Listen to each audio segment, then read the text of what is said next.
It's good to see all of you. I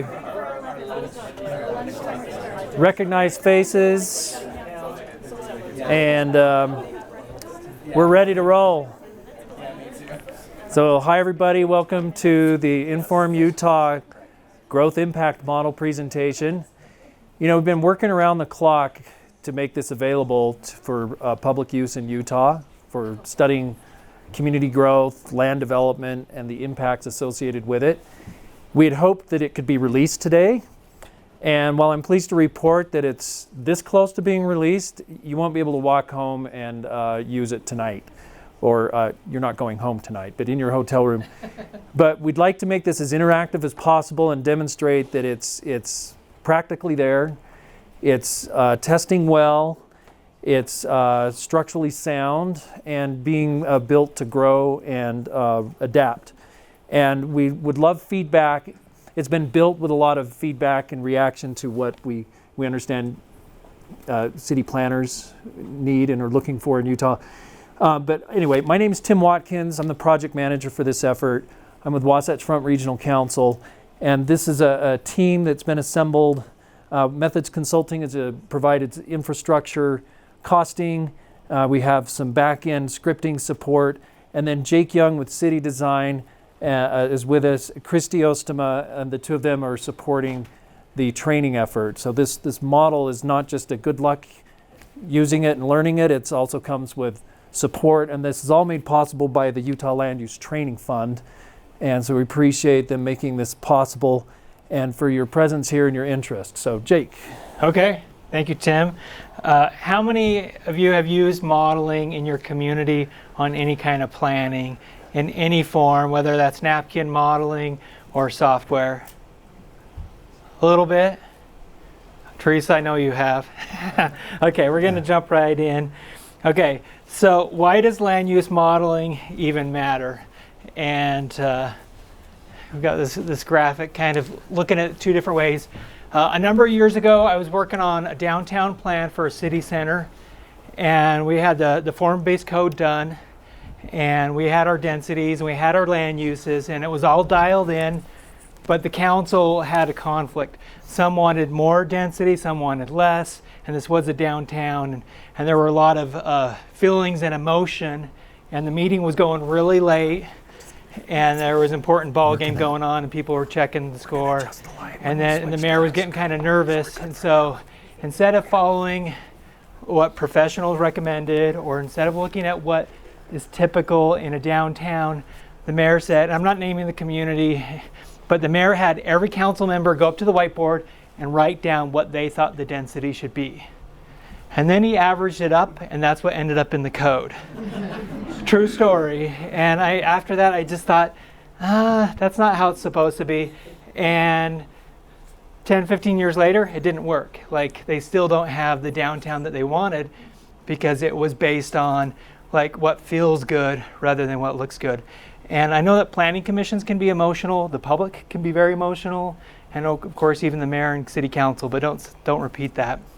It can be emotional. So we want to move to more informed planning as part of this. So what will inform Utah model? It's going to model households, population, jobs, employment numbers, commercial land square footages, tax revenues, property tax. You know, what will different choices produce in terms of tax revenues, parks, open space square footage, infrastructure costs, water use, looking at walkability, biking, economic impacts, and then you can just test lots of different variations. What if we do this? What if we do that? And it'll do it in a way. And it started out as a very complex spreadsheet, and it's going to move into more of a web in the future. But what you'll see is it could.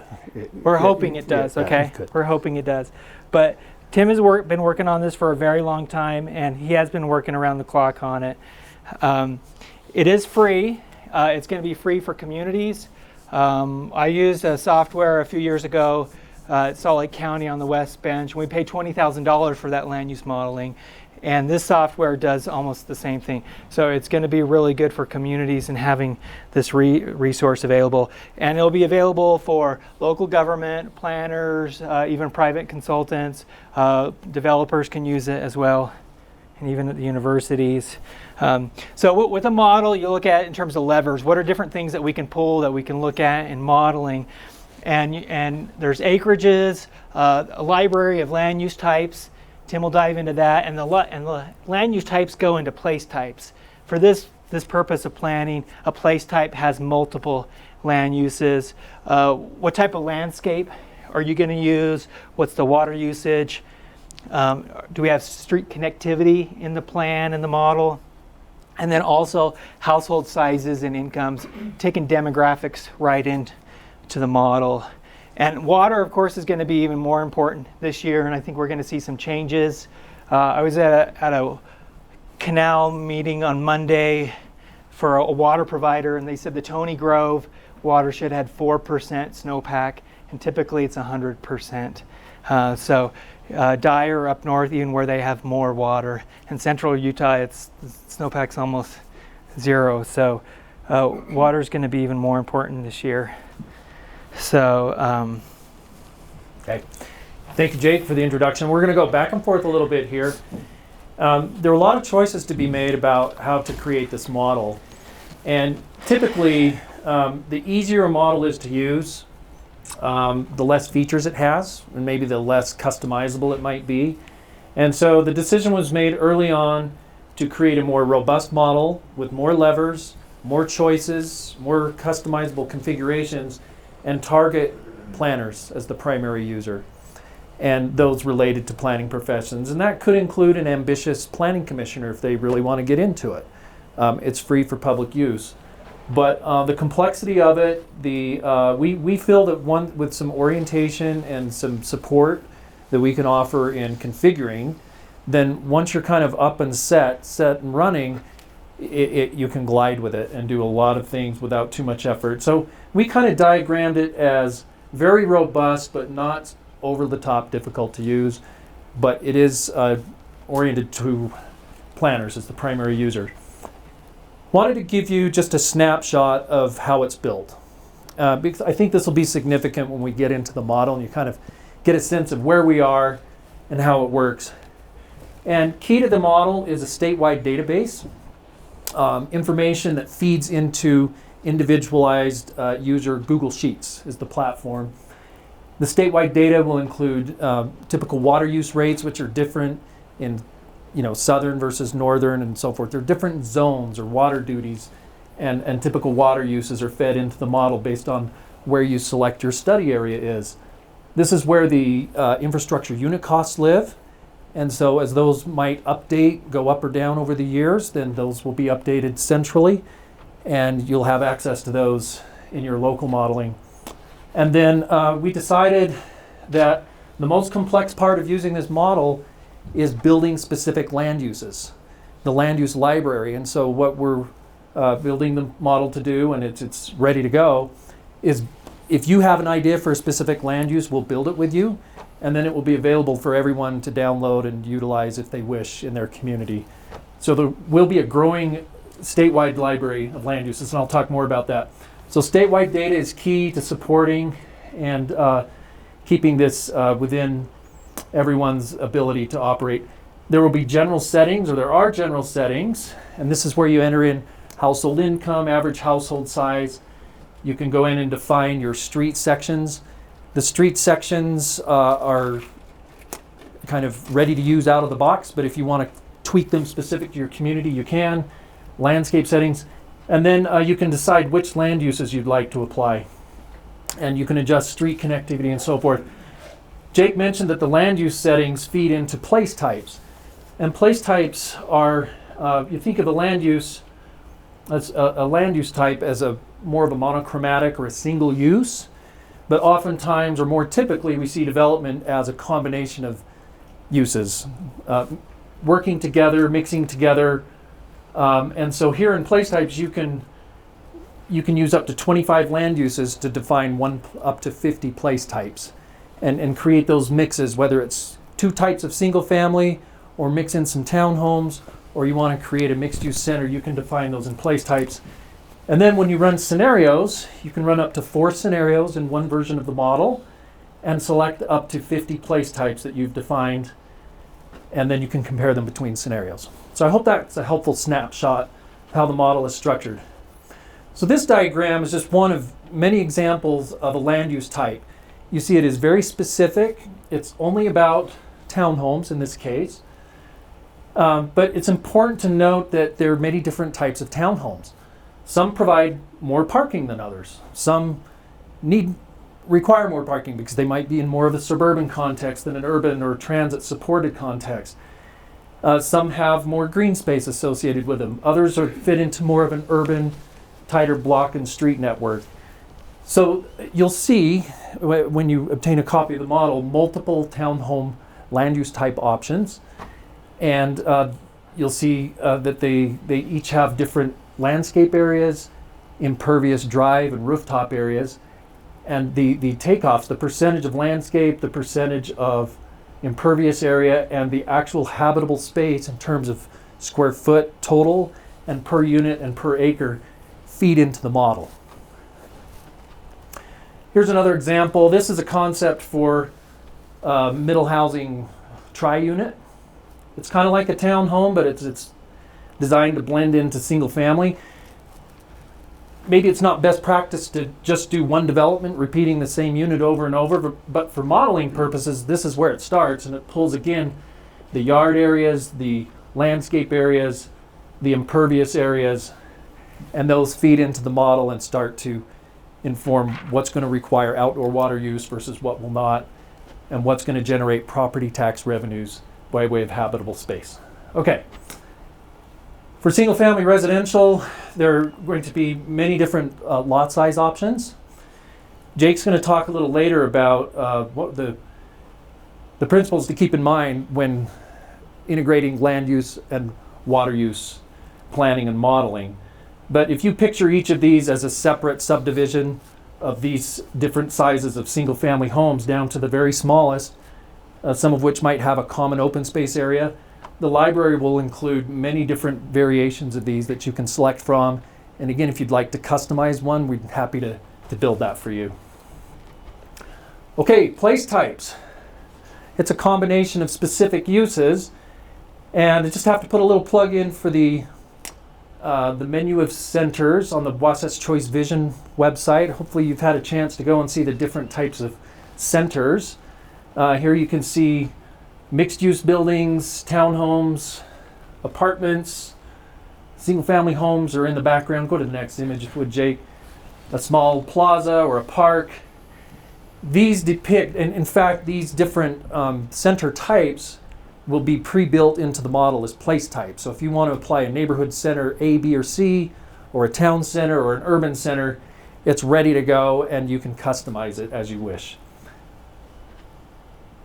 Keep going. These are just example of when you combine different specific land use types, you can create your own place type, which will speed up your scenario modeling. If you want to go more urban and compact, or mixed use corridor. This is development in Daybreak at South Jordan City that I think is quite interesting, and it's a mix of, if you go to the next slide, you'll see it's a mix of apartments, 4 to 5 story, and then townhomes on the other side of the block with a little corner retail. And so this is an example of a place type that involves 3 or 4 different types of land uses. You can also go in and configure the block size, the percentage of connectivity.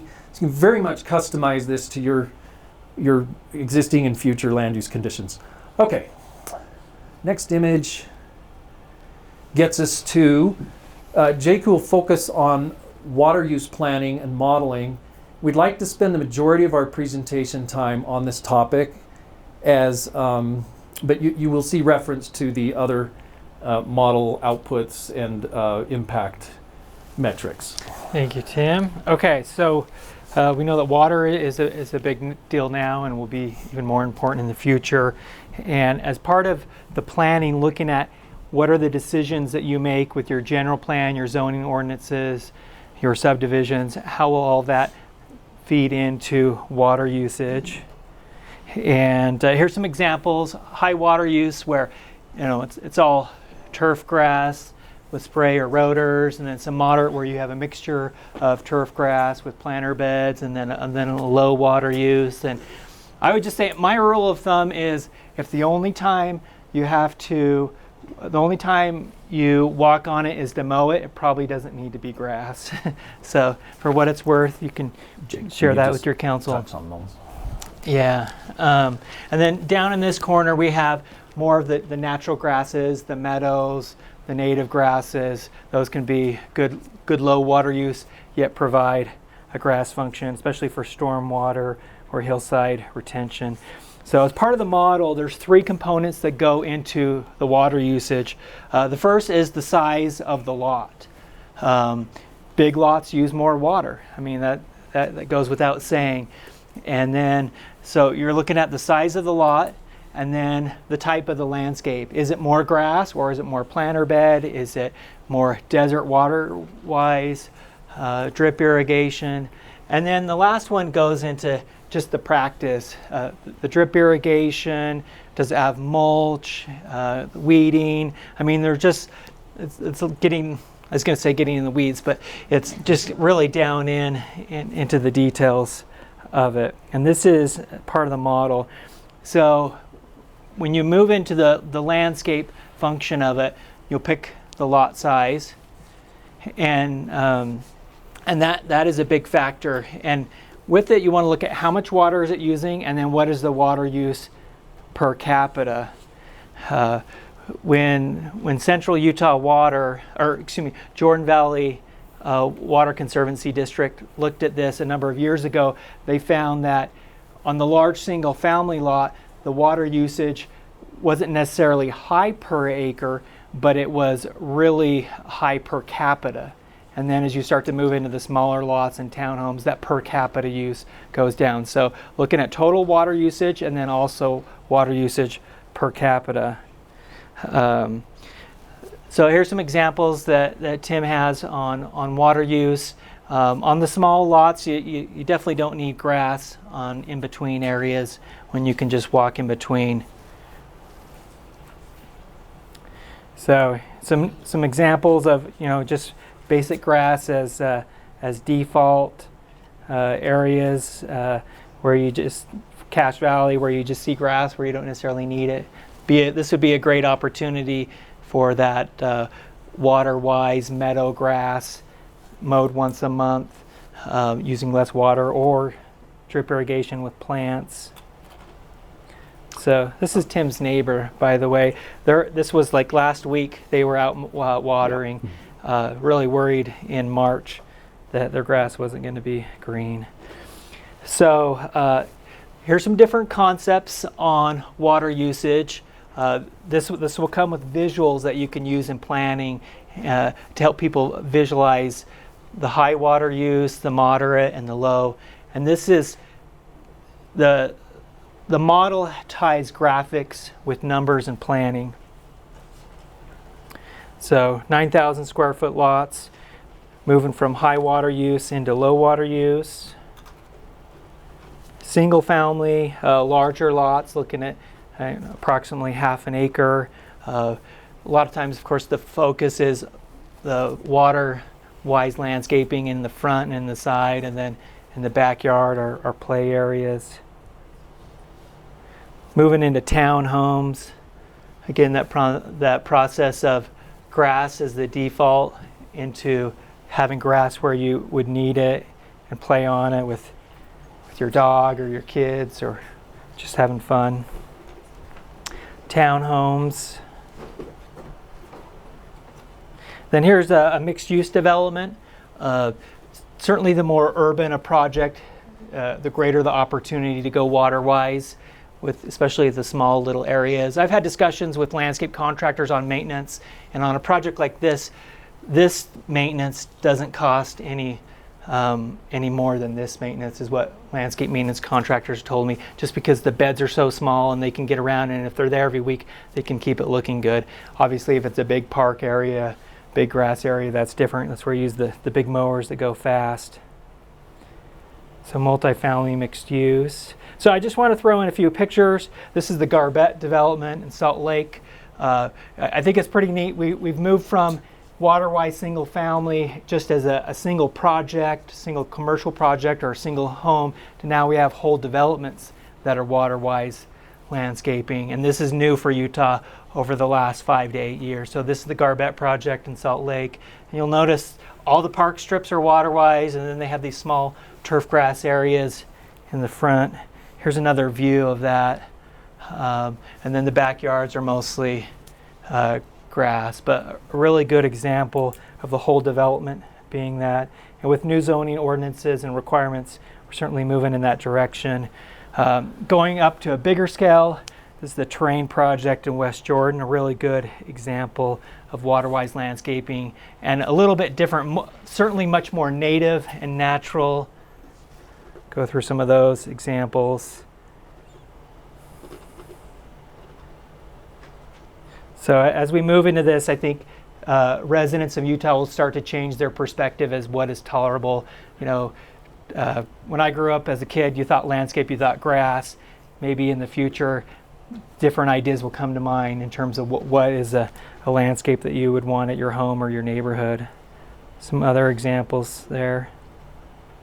And this type of landscaping is included in the model, that you could say we want to go very water-wise, and it would be on that scale, and then of course the other end would be all grass, and this will help the public and your councils and your planning commission understand what are the results of your ordinances for landscaping. Okay, almost done with these examples here. Okay, now we're going to show you a few things on the model, and then we're actually going to jump in and do it live. And I'm going to ask for a guinea pig. Are we ready for that now, Tim? Yeah. Okay, so we're going to switch over to this screen. And who wants their city or town to be a guinea pig? Nobody? Okay. Carrie. Okay. Holiday? Okay, we're going to start with Holiday. Okay. Okay, Tim. Can we? Is that? It's not quite. Yeah. Will you hit that button? Yeah. Okay. So we're going to start with Holiday. Just throw out an acreage size that what you're thinking. If I could just push pause on that for 1 second, Jake. So what I've done is I've entered in, there's a community-wide or statewide database of the cities. If you're in a county unincorporated area, you would just pick the nearest city. But what this is doing is providing reference information from the American Community Survey if you want to update that information. So for example, the average household size. Which screen is actually better to view? Because we could switch screens. This one's okay? Okay. You see the reference household size. You know your household size in Holiday? Probably 4. 4. Oh, okay. really? It's saying 2.64, but we can put 4. No, we can go with the 2.5. Okay. This is what's built into from the American Community Survey. It's just a reference, but you can override and just say, let's just keep it at 3.4. That's split the difference. How about? But this is the comes from the state model. It shows the per resident sales tax distribution that's shared statewide, the 0.5% that's shared statewide. And then household income, I'll just match what's shown there. Do you have a different household income besides 113 average? Okay. Thank you.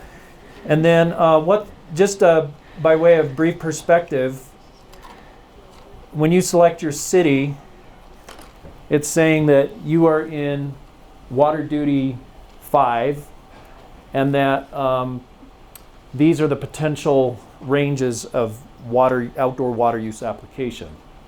So for turf grass, a very high use could be up to 60 inches per year.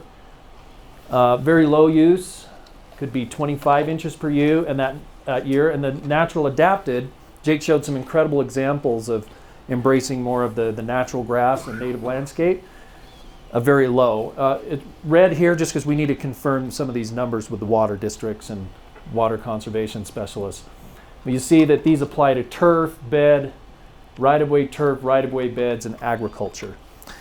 So just a little bit of how the state data comes in and informs and supports your local modeling efforts. But you see this, you get a sense of the general settings. Jake, I'm just going to show a quick perspective here. As an example of what you can do in the general settings, does anyone see a subliminal message of a street section here? Sidewalk, park strip, curb gutter, shoulder, lanes. So this is a street section. I mentioned these are pre-built and ready to go, but you can go in and define your own street widths and the right-of-way and the cost per foot or per mile as a result. So you could sit down with your engineer and tweak the settings that come out of the box in the model. All right, let's jump to place types. I know this is a lot to look at, but it's really quite simple. It's just showing the percentage of land use, whether it's 100% residential or a mix. That's the kind of land use percentage, and then it's showing different densities, different information, so you can kind of see at a glance what these 1 through 50 place types. And Tim, let me just go through some of these. So we have natural open space, agriculture, detention, like stormwater, industrial, office park, business, small town center, bigger town center, neighborhood center. I'm going to scroll down. Yeah. And then mixed use center, city center, so for bigger cities, city park with detention, neighborhood park, single family, all different lot sizes from small, medium, large lot size. And as part of single family, we do have an accessory dwelling unit component where you could put what percentage of new homes would have an ADU with it. Mixed use housing, are you on the urban edge? What's middle resident? Is that missing middle? Yeah, that would be more of your blend of small lot, single family, towns, and middle housing. Okay, Yep. so missing middle on the lower end, and then just vacant land and urban residential high apartments, high rise. So those are some of the different place types. Kind of give you the menu option. So now we're going to just dive right into a scenario. So throw out some. Give me a total project size, a holiday that we're looking at. How many acres, like a certain area of the city, would you want to look at total? And then we'll pick, 3 to 10, 3 to 5, 8 place types and throw them in the model.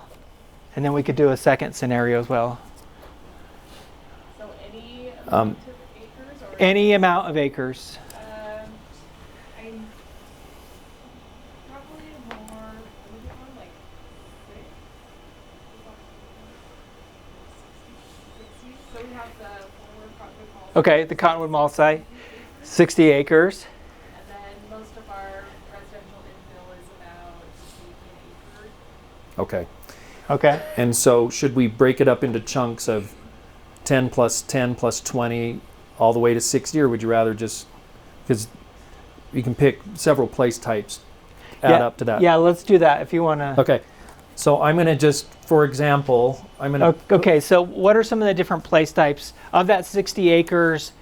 What do you think? Is there a certain core that's maybe more mixed use and higher intensity, and then it goes to more residential on the perimeter? Yep.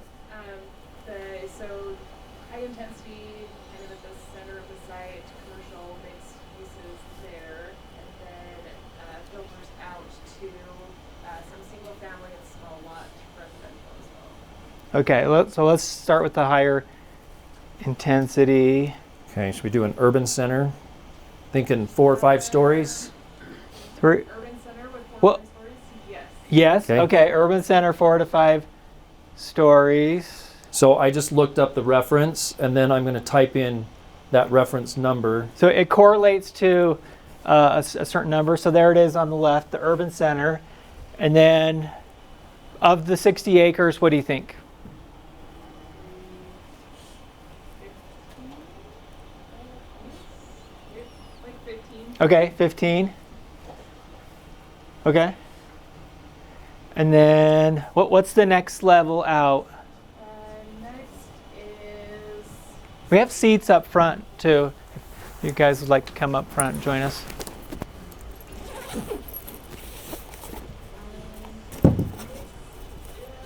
urban center was kind of like the mixed use. Yeah, yeah. So next would be like townhomes.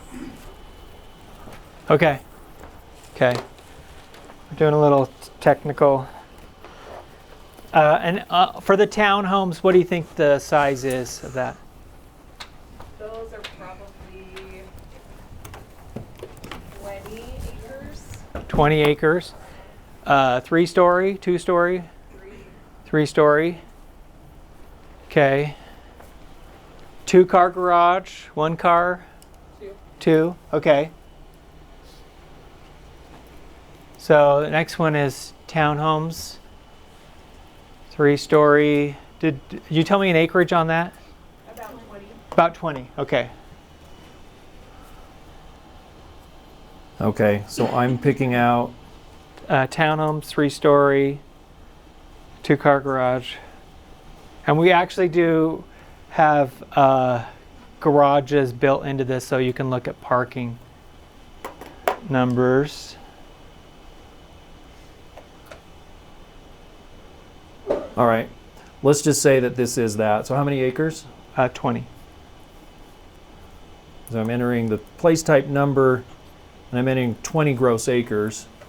And then based on settings that you've adjusted prior in the model, the configuration, there's right-of-way width, there are block sizes, and the percentage of connectivity that's determining the right-of-way area to carve out of your gross area. And then we come up with a yield of households, jobs, and so forth. Yeah, so right now we are looking at almost 900 residents so far. Families are growing fast. Okay, so we still have, let's see, 25 acres. I heard some small lot single family. Small lot single family is probably the next one, like Okay. 10 acres. Okay. Okay. Is there any park or open space? There is some open space. Is it built into what's already here, or is that set aside? Mostly in the urban center. Okay. We'll just go with the neighborhood park, which is place type 28. And how many small lot single family acres? Did I get that correct? Yeah, 10. About 10. Yeah. Okay. What size of neighborhood park would you say? Pretty small. 3 acres? Maybe median 2. Okay. Okay, we're at 47, so 13 more acres. So the urban center might be slightly higher. Oh, bump that up. And then we do have some large single-family lots that are about 5 acres. Okay. So we have 8 acres remaining. Put that at the large single family? Yeah. Sure. Okay. This is for fun.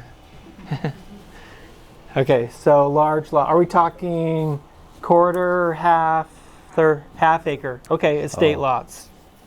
Okay. That's large. Okay, maybe go up one more. Well, the way the place types are defined, that might be as close as. There we go. Okay. There we go. So, okay, so, oh, do you want to take that up to 8 acres? Is that good? Sounds great. Okay. Okay. So now what we're going to do is kind of show you, now that we've built this model in this scenario, we're going to go through some of the different, what are the results that we're looking at. Okay, and we're going to get to the water here in just a moment. I'd like to just share that there's kind of a dashboard below that shows the mix and the amount of acreages. And thank you for giving us some context. It's really takes a little pressure off us, and it's fun. It's fun to explore what a scenario, and I hope you get a sense of how easy this is right now. This is not difficult. But then this is the kind of perspective you get at a glance. And then also provided here is just a menu of different impacts that, for example, if we want to take a quick look at the outdoor water by each of those place types, it's showing it the total on the left column and the per unit, the unit being a dwelling unit or 1,000 square feet. And if you see anything that looks funny, it's because we still reserve the right to finalize and tweak this model for release. But So, yeah. So you'll see on the water usage, so our half-acre lot is using 537 gallons per day on the modeling. And then you go up to the urban center, and that's 12 gallons per day user on that. I think some of these numbers are going to bear out differently, but it just to want to show that these are, I want to also show. Want to look at jobs? Yeah, let's go to jobs. Per acre total. So the urban center, about a total of 991 jobs. Maybe that's too high or aggressive, so you could go back and tweak it. Maybe it is right. And then the per acre at 74. This is a key feature here. If you can't read it, it says retail demand is the green. And this is the result of what the spending from each household added up and a percentage of their income to support area community retail is the green bar.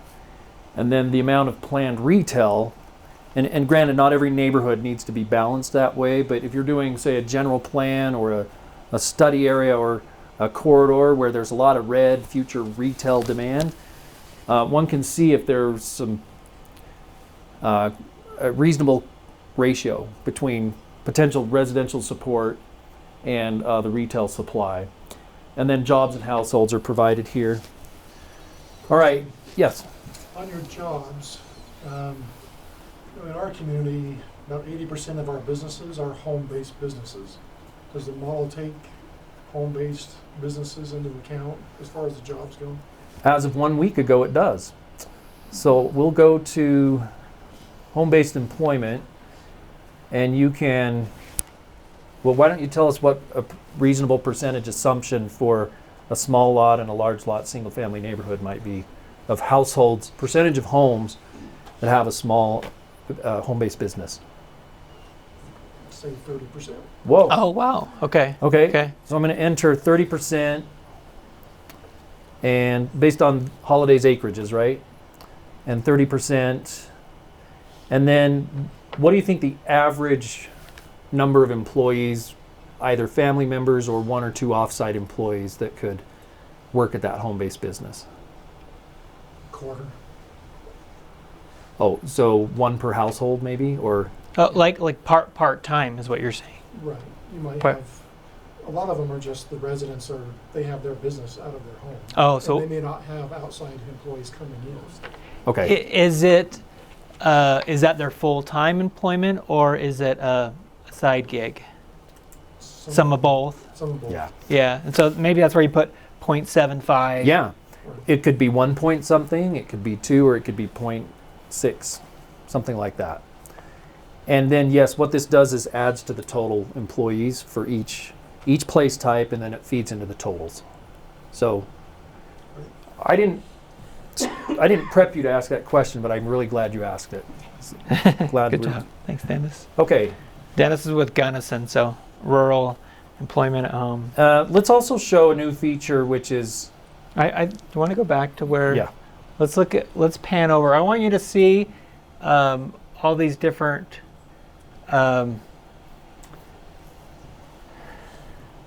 different charts that it produces. So here, let's go through them slowly. If you'll go up. So this is based off of our model that's live.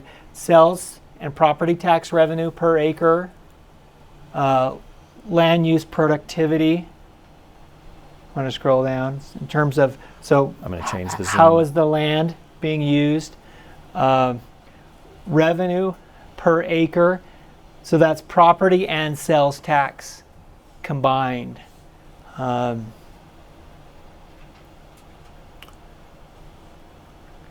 Streets and utility costs per acre. And of course, these are state averages based off of state data, and then the city. And in many cases, it's dialed in other cases, it's not. Yeah, looks like typically this land use intensity units per acre is a kind of a cross reference, and for whatever reason it's not showing across all of them. We'll have that fixed. But this is the outdoor water use, and we're showing different measures: annual inches per acre, gallons per acre, gallons per day per acre, acre feet. And this is showing indoor and outdoor water use. But I think it's important to note that the outdoor water use is the primary concern, given that for, I would say, most communities, the indoor water is largely recaptured, treated, conveyed, and then returns to the surface water flows, right? Many communities feed directly or indirectly back into the Great Salt Lake or other surface water systems. On that, Tim, Weaver Basin Water shared with me that about 90% of indoor water usage actually goes back into the system, into the Great Salt Lake. So don't feel too bad if you take a long shower, but the outdoor is certainly where the focus is. And of course that's in the Great Salt Lake watershed, not the Colorado. Yeah, so your urban center is going to use a lot of indoor water, right? But the message in sharing a graph like this with the council or commission would be to remind them that this is water that's not lost. But this lower amount of outdoor water, much lesser amount is needed per unit and per acre for that mixed use higher intensity development and say a lower intensity larger lot single family application. And this is the water that keeps our landscapes looking nice, but then it's not returned to the water flows. All right, Jake, there's a few more here that you bike and trip. Walk and bike transit trip potential per acre. This would be a training video that explains it and any support you need to set up the assumptions correctly for how much potential transit use or what types of transit might be in play. This is the retail storefront demand. How does the income of a household relate to how much spending there could be in the community? And should we mention Zions help with this? Yes. Yeah, so Zions Bank Public Finance helped on some of this. So we did have some economists, finance professionals behind these tools. Should we jump into this now? Yeah. And a time check. We're at 5 o'clock. Okay. So we have about 20 minutes. All right, we're going to get specific now into water use modeling, and I think the background information that Jake shared when he showed a high water use landscape, which is more turf grass dominant, and then he showed kind of a middle mix of turf grass and beds, and then he showed low, which was more drip irrigated beds or the introduction of the natural grasses or native type landscapes. So what you're looking at is actually 5 choices in this regard. I'm going to zoom in a little more. And do you want me to keep talking, or you want to talk to this? Okay. So we have our 5 place types there on the left from the holiday example, and then what do you think? Are holiday residents, water hogs, or are they more water wise, or where do you think they're going to land on the spectrum, or does the ordinance force them in a certain direction? I think more high water use. High, okay. Overall, in the whole context of holidays, we have some larger estate properties, and the water use there is higher. They like their lawns. Okay. So certainly on the residential, that might be higher water use. And this would allow you to model both. I mean, you could take this and copy this model right here and say, exact same land uses, let's look at how the water use is going to be for both of those. Yep. So you can compare one scenario to another. You also can establish what your trend is in your community. So if I just scroll below, I'm going to pick turf intensive as level 5 consumptive, and I'm going to apply that as a uniform application to all of those place types for the sake of speed. If I want to take my time more, I can go in and specify whether it's a 5 turf intensive, a 3 turf and bed mix, or 1 more bed intensive. But for purposes today, and then when you're first getting into this, a uniform application of that landscape type. And it's typically a ratio of how much turf grass. Is it mostly turf grass, or is it mostly beds, or somewhere in the middle? 1 through 5 scale. And as you see, as I change this, you can see that the numbers to the right, you can kind of see the turf grass acres increasing or lowering, and the bed acres increasing or lowering. And then if you want to go bold, you can pick from some predefined natural landscape settings.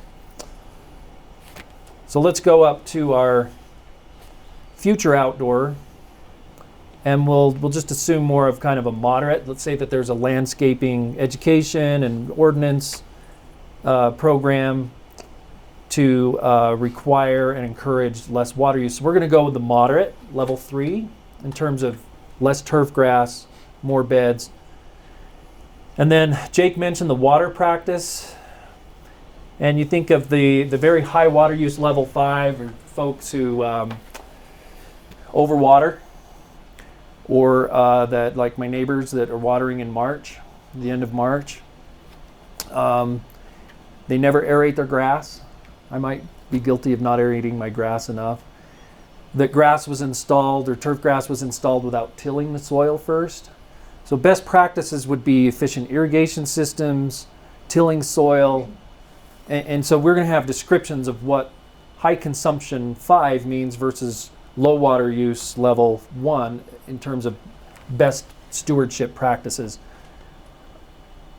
And then that influences what rate of irrigation applies to the landscape. And before you move on, we also have the right-of-way, the examples I showed earlier with the water-wise landscape in the park strips, the Garbett development, or the terrain project. You can also do that. That's a great place to save water.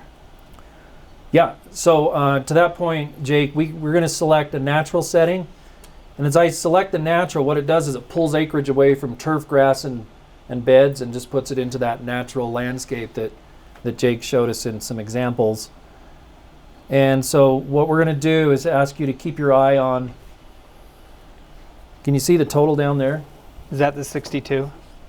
That's acre feet, and this is gallons per day. And that's the total per development. Yeah, that's the scenario Are you total. all the way over? So I'm going to apply natural 2, which is assuming a certain percentage of the landscape goes to natural landscaping. And you see it drops the water use, it drops the turf irrigation, and it introduces this natural area irrigation. And then we're going to do the same thing for right-of-ways. We're going to assume more natural landscaping in right-of-ways.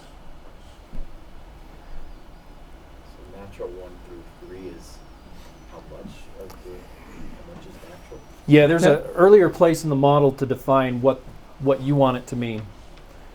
Yeah. The question was about how do you define natural, and that's where the 1 to 3, and which one is on the high?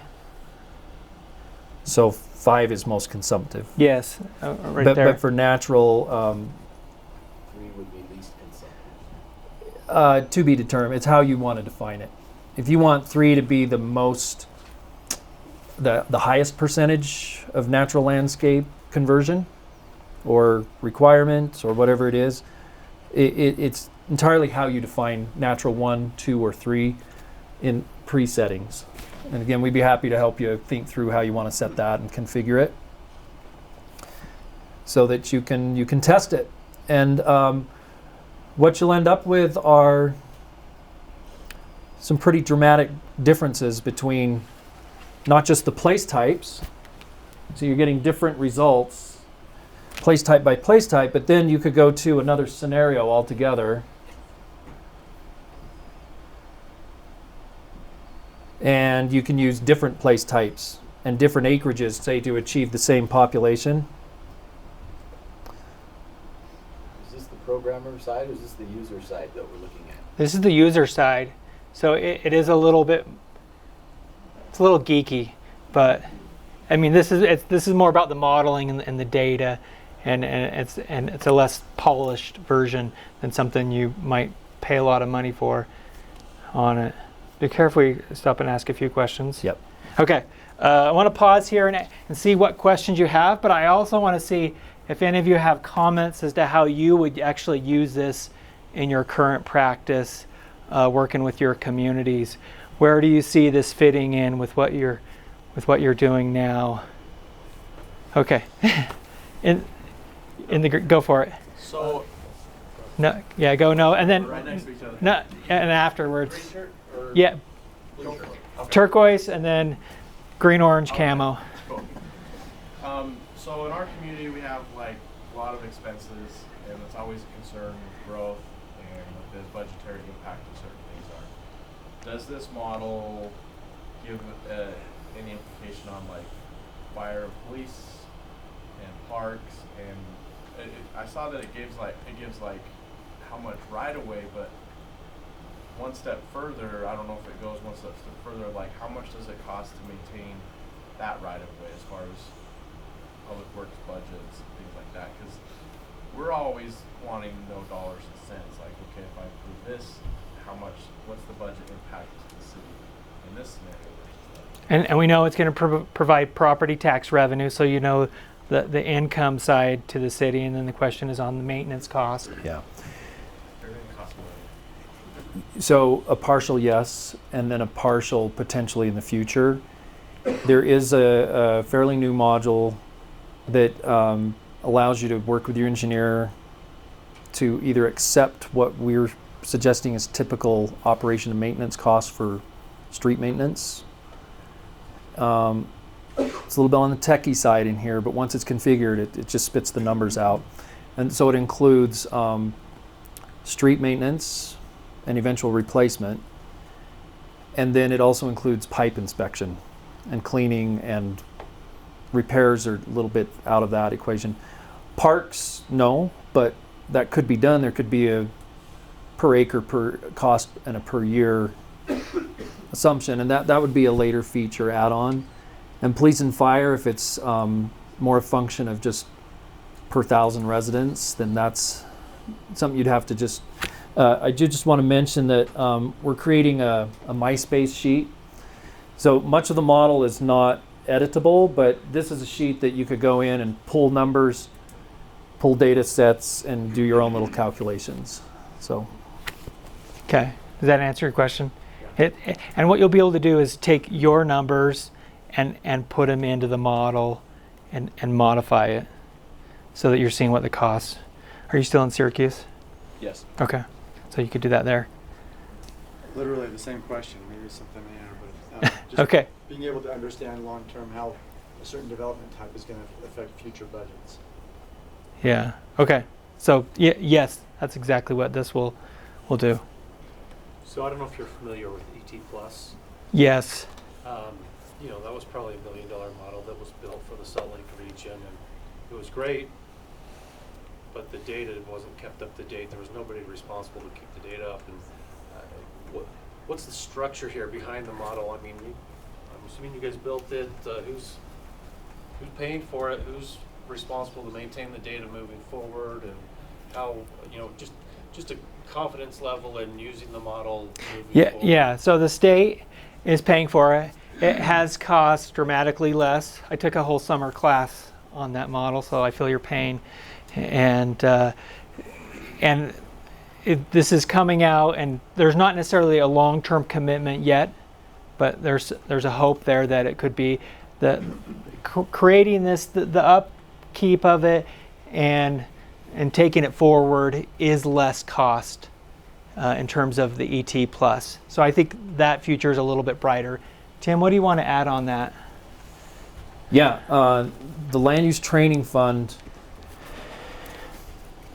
is very supportive of this, and they've encouraged. So I think a big part of where this model could go in the future and how it evolves depends largely on the feedback and the application by users across the state of Utah. So the more it's used, and we don't expect this to be a perfect model yet, but we'd love feedback and to make it better. And I think if they see that there's use and application and case scenarios, then there's more likely to be continual funding. But at a very low bar minimum funding investment, it would be to see if there's any updates to the statewide per unit street, pavement, sidewalk, and so forth piping costs. That's very easy and not a high cost to update. But adding new features or potentially converting it to a easier to use web platform and transition from Google, that'll be an investment, but it depending on how it's incorporated into your work, I think will be a big determinant. Yeah, okay. Other questions? Yes. Have you guys done any validation on this model at this point? Any prediction? Any What's happened? any validation, Yeah, like for testing your it? model.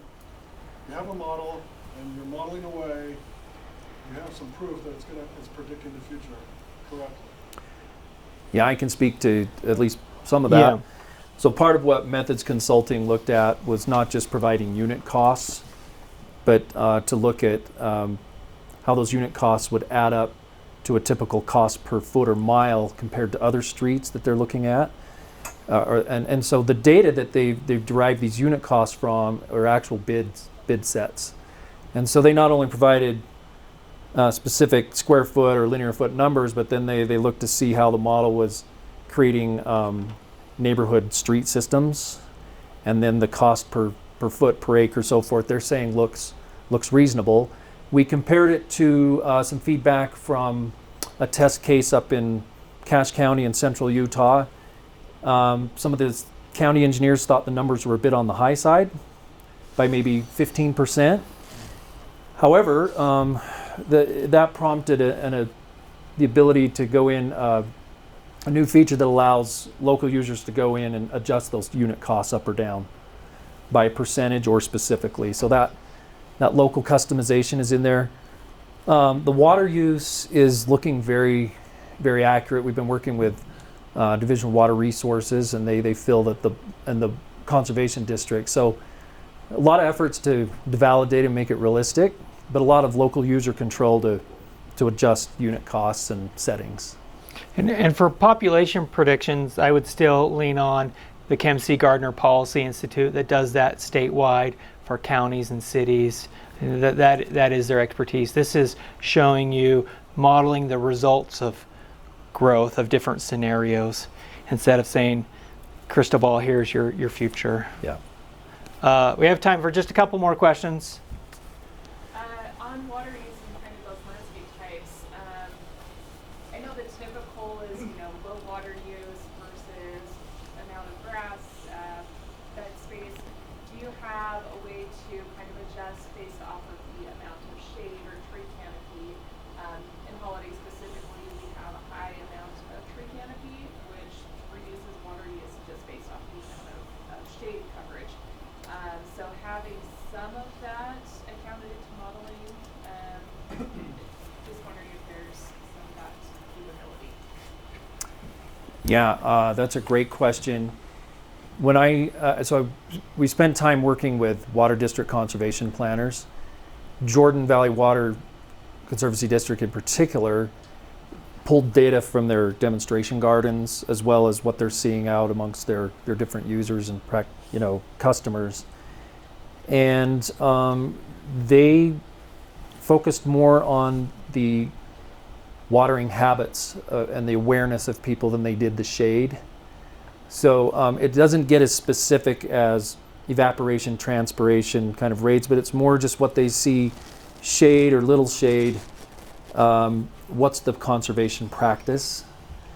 And I think there's some room to continue that conversation and to see if a conservation practice could relate to a certain maturity of a landscape. So for example, as we learn and good questions like that are asked, there's a little data feed that when we share messages and updates, everyone will see it that has a copy of the model. And we can start to figure those things out together. So I'm going to note your question, bring it back to the support groups that are helping this effort. And I would say you could at least just adjust the water use and and say, even though it doesn't account for a good tree canopy, it is less water than open sun turf grass. Okay. So when the model is released, it'll be the free land use model. There will be a user manual. There's going to be some training videos. Also, you'll have the ability to schedule a one-on-one. If you want to say, okay, here's our city, we want to dive into this, we've prepared a draft model, now we want to talk to an expert on it. And then also, there'll be opportunity to provide input and tweaks. If you remember what Windows was like in the 90s, they would release it, and then Windows XP, and all the bugs would come out, and then Microsoft would say, thank you for testing this, and we'll update it. We're not going to be like that, but we'll do our best. And then future updates, there's a number of things. Tim already has a list of things that we've gone over that are in the 2.0 version that we're looking at, so that it can get out. So if you would like to receive email updates, you can give us your email. You could scan this and provide your email, and we'll have a list so you could get the model when it's released. And we probably have time for 2 more questions or comments.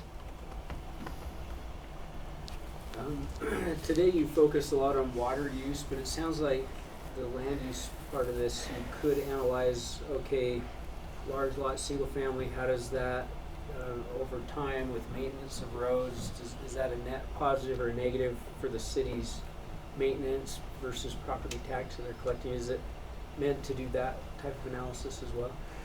Yes. I would say it would especially be informative to the comparison between general land use types, single family versus multifamily versus retail, etc. But also across place types, you'll see per acre and per unit comparisons of which one's demanding more services per acre or more per unit. And both metrics are really necessary and informative depending on the specific application. I would say initially this is less about here's the total projected revenues, here's the total projected expenditures or service costs. Are we net above or below? It's more about per acre and per unit comparisons at this point. But I think one could take this information and apply it to a kind of a citywide budget analysis. Scenario planning. Yep. Okay, final question. A lot of pressure? No? Okay, well, thank you so much. Just raise of hands. How many of you think you'd like to put this to use? If we could just see the majority, that's great. Okay. And we're here to support it. Well, thank you. Thanks, Make sure you go everyone. hiking while you're here.